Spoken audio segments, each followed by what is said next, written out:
তো বন্ধুরা, কেমন আছো তোমরা? আশা করবো ভালোই আছো।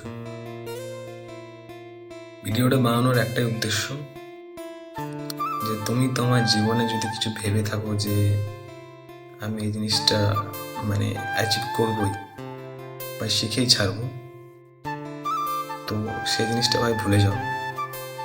কেননা আমার মনে হয় যেটা যেটা আমি আমার মোটামুটি 4-5 বছর হবে যে আমি এক্সপিরিয়েন্স করেছি জিনিসটাকে, যে তোমার জীবনে তুমি আর যাই হোক সাকসেস তো হতে পারবে না, আশা করা যায়। কারণ সাকসেস হতে গেলে যেটা আমি বুঝলাম, যে তোমার ব্যাকগ্রাউন্ড চাই। যেটা তুমি রিলসে দেখো না, যে গরিব থেকে বড় হয়ে যাচ্ছে, বড়লোক হয়ে যাচ্ছে, সেটা দেখে তুমি মোটিভেশন হয়ে যাচ্ছ, তো আলটিমেটলি সেটা না।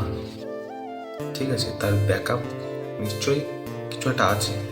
ঠিক আছে, সে গরিব থেকে বড়লোক হচ্ছে না ভাই, সেটা তোমাকে ভুল বোঝানো হচ্ছে। যেটা দেখে তুমি মোটিভেশন হচ্ছ আর তুমি ওই জিনিসটার ভেতরে ঢুকছো।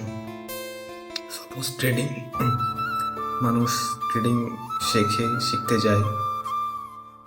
ট্রেডিং যেহেতু 95% মানুষ লস করে, কেন করে? কারণ ট্রেডিংয়ে মানুষ প্রফিটেবল হতেই পারে না। 100% মানুষ প্রফিট হতে পারে না। তুমি যে কোনো লাইভ স্ট্রিম দেখো, বা বেশিরভাগ ফেক থাকে সব। ঠিক আছে, তুমি হয়তো দেখে বুঝতে পারবে না, যেহেতু তুমি হয়তো নতুন, বা তুমি বুঝতে পারো না যে জিনিসটা। মোটামুটি 4 বছর হয়ে যাবে যে ট্রেডিং স্টার্ট করেছি। ট্রেডিং 4 বছর ধরে কন্টিনিউ করছি।